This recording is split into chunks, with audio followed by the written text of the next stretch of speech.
Welcome to the Indie Author Showcase. I'm Chad Robert Morgan. And I am not Chad Robert Morgan. I am Alexander Scott Morgan. My reluctant partner in crime who's secretly trying to sabotage the podcast. I mean, no. You have no proof. We just have to watch the last episode. What's in the last episode? You sabotaging the podcast. How? Just watch the last episode. Exact examples. Uh-huh. See, that's because he has nothing on me. Mm-hmm. Just watch it. Just watch the episode. Yeah, he tries very hard. No, I don't. So, one thing I noticed is our podcasts are starting to shrink. Yeah. Yeah, they're getting smaller because we're running out of stupid writing stuff to talk about. Yep. Yeah. So, yeah, we did go on about something like 45 minutes talking about adverbs one time. Yep. That was a fun one. Yeah, that was. Well, I mean, we kind of kept going off on tangents. Side tangents. Yeah. So, Yeah. which is not necessarily a bad thing, but No, not necessarily. but the point is I think I mentioned it before. Like we talked about it on the last show where we talked about Brandon McNulty. And he has kind of made a name for himself by doing these very big professional writing advice. Tips and tricks. Not tips and tricks, but actual breakdowns of topics in writing, such as, you know, what makes good character development versus bad character development. What are good writing tropes versus bad writing tropes, that kind of thing. You know, he's spending a lot of time and effort and energy into developing these things, and we just don't have that much time. You know, I got a day job, first of all.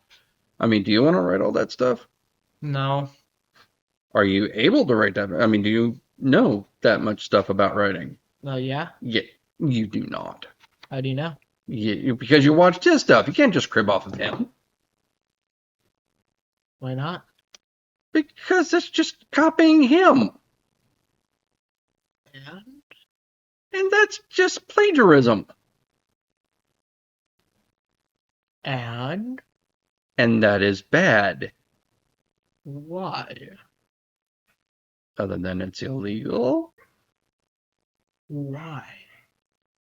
Because there's a law about it that says you can't do it. Okay, you know, we're going to just move on from this. Okay. So point is that we do talk about certain topics that we talk about, such as when we do our conventions and we talk about our sales techniques and what we find that works and what we find that doesn't work. But right now we're kind of in a slow period because we got 2 months before the next convention. Yep. So This gives me time to relax. So we don't have a lot to talk about. So right now, what I've been doing is I've been working on the next book. Which is? Well, the working title is called Fear. And why is that? Well, so the basic plot is that there is a part of undeveloped land in this desert town that is based on a town I grew up in when I was a kid called Indio. And it's based on an actual part of undeveloped land that was near an actual tract home that I lived in Indio called Monroe Park South. Okay? It was one single block. It was 4 streets and made just one loop. Hmm. And just south of that was this big, huge chunk of land that nobody did anything with. It just sat there. And it had a couple of eucalyptus trees and some tumbleweeds and everything like that. And as kids, that was just our big playground. Yep. Right?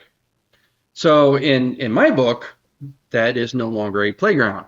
It is the source of all evil for the local kids, right? It's kind of an urban legend.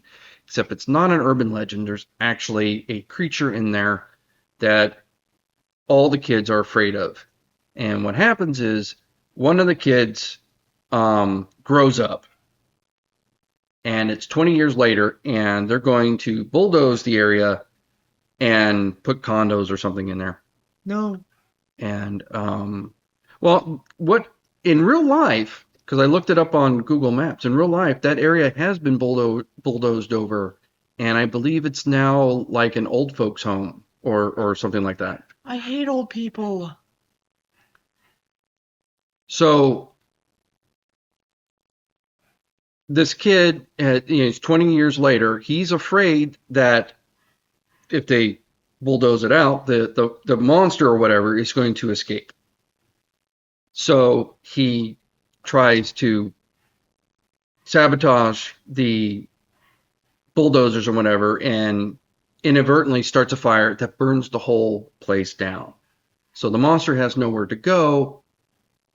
So it goes into the neighborhood, and now everybody's worst fears are coming true. No. So you're telling me that in this world, when I wake up, my worst fear is gonna be having $1 million next to my bed? I don't think that's your worst fear. Yeah, it is. Somehow I doubt I'm that. scared of rich people. Yeah, somehow I doubt that. So then I'd become the rich people. Yeah, somehow I doubt that. Somehow I doubt you're terrified of being rich. No, I'm scared of the rich, and much worse than becoming what you're scared of. Yeah, well, that does explain you waking up in the middle of the night shouting, "No, not Elon, no!" Yeah, exactly. That does explain that. Anyways, now that we have gone through your book synopsis. So anyway, that's what I'm doing with my time. I'm working on the podcast. I am working on my book. And I'm chilling a little bit before the next series of conventions. Hell week. Mm-hmm. And how are you helping me out? I'm helping you out. You've been trying to, yeah. How? By doing the thing I am making you do. Which is the podcast. Well, you are reluctantly sitting here helping me with the podcast. Yeah. As you can see, you are so thrilled to be here. I am thrilled. I know. Yeah, see, the nice thing you being 16 is you're just old enough to be useful. We said this last time. Well, maybe they didn't listen to me last time. Maybe they didn't turn in the last episode. So, meh. Being 16, you're just old enough to be useful, but still young enough for me to boss you around. So you get to be here and help me with the podcast. I figure I got about 2 more good years before you're old enough to say, screw you, Dad, and move out of the house. Why can't it be now? Because you have to be 18 before you're of legal age. Okay. 18, you're going to list and you can move out of the house. Then somebody else can boss you around. Yay. All right, sit up. All right.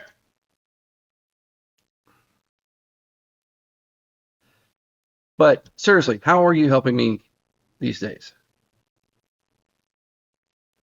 Well, aren't you my beta reader? Oh yeah, I'm reading your book. I'm reading your book. Yeah. Reading your book. And how is it so far? Oh, it's terrible. Well, see, that's important to know. I would rather eat garbage than read this book. See, now you know it's good because everything that comes out of this boy's mouth is a complete and total God, lie. I hate it. Sucks. I wish I could set this book on fire. Okay, no. Okay, seriously. Yeah, it's good. Any notes so far? Go ahead. Honestly. Any notes so far? No? I'm not a good note taker. You had a really bad beta reader. I don't know, that much is probably true. Yeah. Yeah. God, you know, that actually brings up a good topic. Getting beta readers. It's a hard task. Well, it's a hard task getting somebody to beta read your stuff. I'm telling you, it is. You know, we talked about this before, where our friend Scott Campbell is just really trying to crank out a book before Comic-Con, and he's going at this really insane pace. But that means he's got no time for anybody to read his book. You could read his book. When? He's not even finished with it yet. Oh. So I mean, it's just he's going at a very crazy pace, and it's very very difficult to find beta readers. Um, that should be a service. Like remember we were talking about that Pubby Yeah. where you can trade reviews? We ought to have a service like that where you can trade for beta readers. That would be a thing. I could see that as being worthwhile, where you can have people um, read each other's books while you're still working on it. Because I could see that as being a very useful topic. Because I'm telling you, because right now my beta readers include you and your grandmother is a horrible. You think you're a bad beta reader because she's half brain dead. Yep. You know. Now, drum roll, please. Louder. That's a drum roll. That was a really bad drum roll. Well, I didn't give a bad drum roll. Fix it in post. Anyways, book review time. Book review time. So what book are we talking about this time? Oh, we got 3. Well, technically we got 3 novellas. So what is a novella? Tiny book. It's basically a book too small to be a novel. It's like a book in its teenage years. So these books are so small, we actually read all 3 of them in like a day and a half. Yeah. So these are tiny. Yep. But all 3 of these are, so what are these? They are apocalyptic. Well, I mean, what's the title of the book? Who wrote them? Oh, so you survived the end of the world. But, 1, 2, and 3. okay, By but, Cordell. okay. So who is Casey Cordell? Well, I mean, we met Casey where? Oh, Monsterpalooza. That's right. We met Casey for the first time at Monsterpalooza. Yep. Oh, well, I mean, you were there. I never met her. No, she came by the booth. Oh, wow. Okay, now you're making me sound bad. No, she came by the booth the same time the I forget his name, but the guy that wrote the graphic novel, the Matador one that we're going to review soon. Ah. Remember him? Yeah. Yeah, because they both came by the booth at that. It was the last day. It was like the last hour of the last day. Everybody was winding down, and they both came by the booth at the same time. Oh. Wondrous. Remember? Yeah. Anyway, she was a really nice gal. She had a small table outside the main building, and she was there with her mom.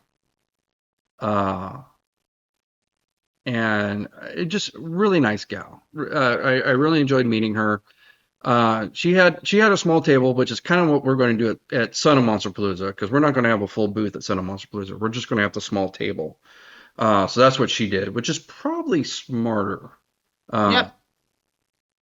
Because we did not sell any of our bigger ticket items this time around. No. I know that hurt. That definitely hurt. All right, so you want to tell us a little bit about what these books are about? I'm going to summarize. Apocalyptic musician goes on wacky, kooky, crazy adventures. Yes. So in the world of this book, humanity has achieved this kind of utopia, right? And then everything goes south. According to the book, it got hit by a 3 count of apocalypses. The first was that the AI that they had that was controlling all of their utopia turned on them. That was the first one. The second is that they were drilling into the Earth's core, I think, for to hide for the AI or something like that, and they uncovered some primordial entity that was in there, and that became the slug brains. It was this big like body snatching monster thing, right? Yep. And then the third that we meet in the first book is they had this. They were making like a dimensional portal to escape, and the first one they did opened up, and it was a hell dimension, and all the monsters came out. So, so our main character has this big tour bus that he's basically rebuilt, and he's got a radio show. So it's the only radio show in the apocalypse. So he's a bit of a celebrity, and it's not first person, but it's kind of told from his perspective. And he's about he's about maybe 18. He's 18. He's 18, and he's very 18, and he's driving around, and he's got a very 18 attitude, and he's just basically surviving the apocalypse as carefree as he could be, with considering that he's expecting to die tomorrow. So Yeah. yeah, that's so. Now I dug these books. Like I said, I read through them pretty quick. The first one I really liked. The second one I liked even more. The third one I struggled with a little more. Now I'll give her credit for trying something new. The third one she writes non chronologically, right? The third one she's constantly skipping through time, right? And she's having fun with it, right? She's saying, oh, so later before this happened, but after this happened. Earlier, way before this happened, way earlier. Well, not that way earlier, but not before like the dinosaurs, but let's just say earlier than anything that really relevant happened, that kind of thing. So she's skipping back and forth through time, and she's making it clear where we're happening, so we're not getting lost, and she's having fun with it. I'm not 100% sure. I mean, it worked. I didn't get lost. I'm not sure how I felt about the whole doing it out of order thing. I did enjoy it. I'm not sure if I enjoyed it more than the other two. I personally, I think number two is my favorite. I liked three because I got to know the main character Sebastian a little more. We got to know a little bit about his history, a little bit about his backstory, a little bit more about his personality. Because one of the things you mentioned, especially with the first one, because the first one's only 50 pages, right? Yep. It's short, so you're not getting a lot of character depth in the first one, Nope. right? But the third one gave me a lot of that. So I got very mixed feelings about the third one. I will give her kudos for doing something brave and doing something original. And I really feel that she was getting way more confident as it went on, because the books were getting longer and longer. The storylines were getting more and more complex as the books were going on, right? The first one's only 50 pages. The second one's about 130. The third one gets to be about 150. So, and she's time skipping, and there's more complex characters, and there's more complex plots, and there's more characters. There's a lot is happening in that third book that she's got to juggle. So she's getting way more confident as a writer by that third book. Yep.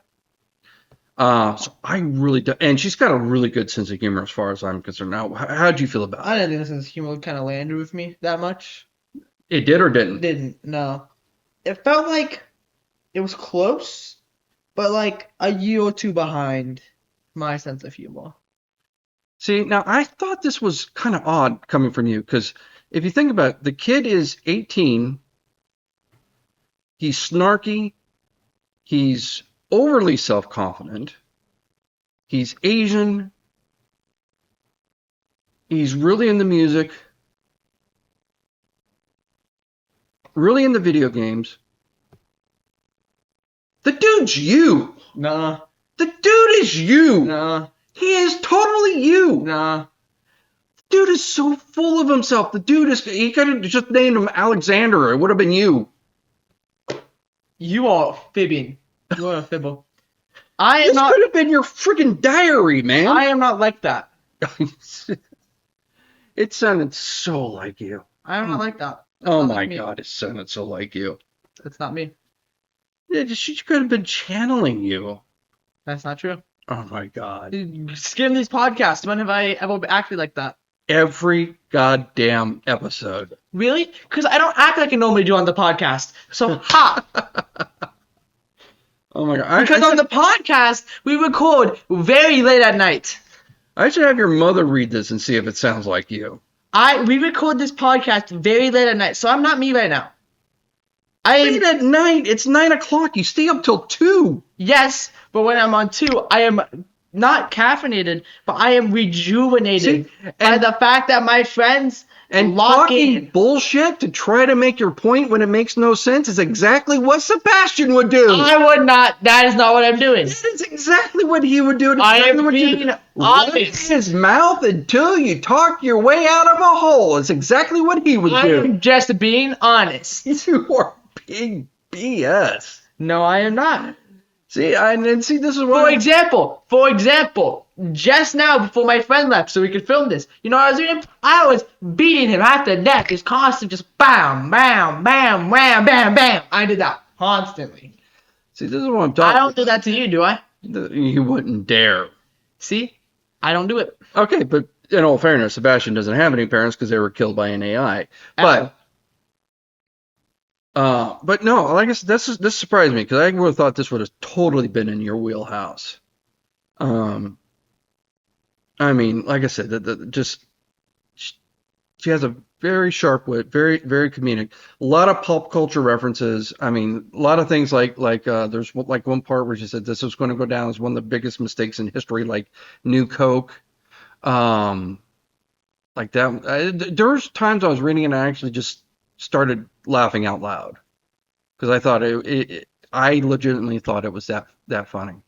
I think there's very few times when I'm reading a book or listening to an audiobook where I actually start laughing. There's a couple times listening to Phil Thrawn read Barry J. Hutchinson, or when we were listening to Luke Daniels read Scott Meyer, Brute Force, and then a couple times when I was reading that one. I think those were the only times I've actually laughed out loud when reading a book or listening to an audiobook. Yep. So I think that sums up our views on this. Now, we must end. So, let me say you can find our content at shopspectrallink.com. And then you can find us at HorrorCon, November 15th and the 14th. September 15th and the 14th. You can find us usually it's 14th and 15th, unless you're traveling backwards in time. You can find us at Son of Monsterpalooza at... it's in October, but you're skipping one. Hey, what am I skipping? So, the weekend after HorrorCon, we will be in Ontario. Real Festival.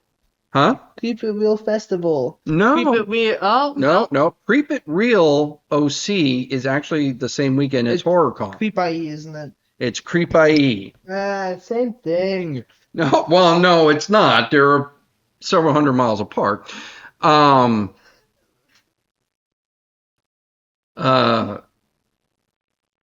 It would actually be very, very bad for us if people went to Creep It Real this year because it's the same weekend as HorrorCon. So please don't go to Creep It Real unless you're going to both conventions. I hate Creep It Real.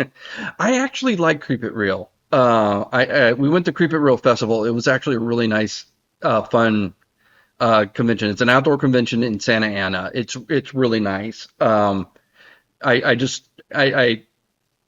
don't want to lose customers at HorrorCon. It's the only reason I'm saying don't go. If you do go to both, please. I do really like Creep It Real. But no, we're at HorrorCon in September. We are at Creep It Real also in September. See, now you got me saying it. You got me all screwed up now. You screwed me up. Let me try this again. So we're at HorrorCon at September 14th and 15th. The weekend after that, it's Creep-IE Aftermath. Then in Son of Monsterpalooza in October. In October, yes. Well, we got it. So that means now... And then if you want to support the podcast, you want to support us, You can get our books. You can get our merch at shopspectralink.com. I said that. Yes, you did. Where you can get our books. You can get our T-shirts. You can get our mugs. You can get our blankets, beach towels, you name it. If it's available through Printful, I have put our logo on it. What about dildos? Again with the dildos. No, No, Printful does not allow dildos. We have Toodaloo. We Toodaloo. There is no dildos on Printful. We gotta go. There are no dildos on my website. We have to finish the podcast. Well, then quit mentioning dildos. Well, with that, my dear viewers, we must mention Toodaloo. Toodaloo, fellas.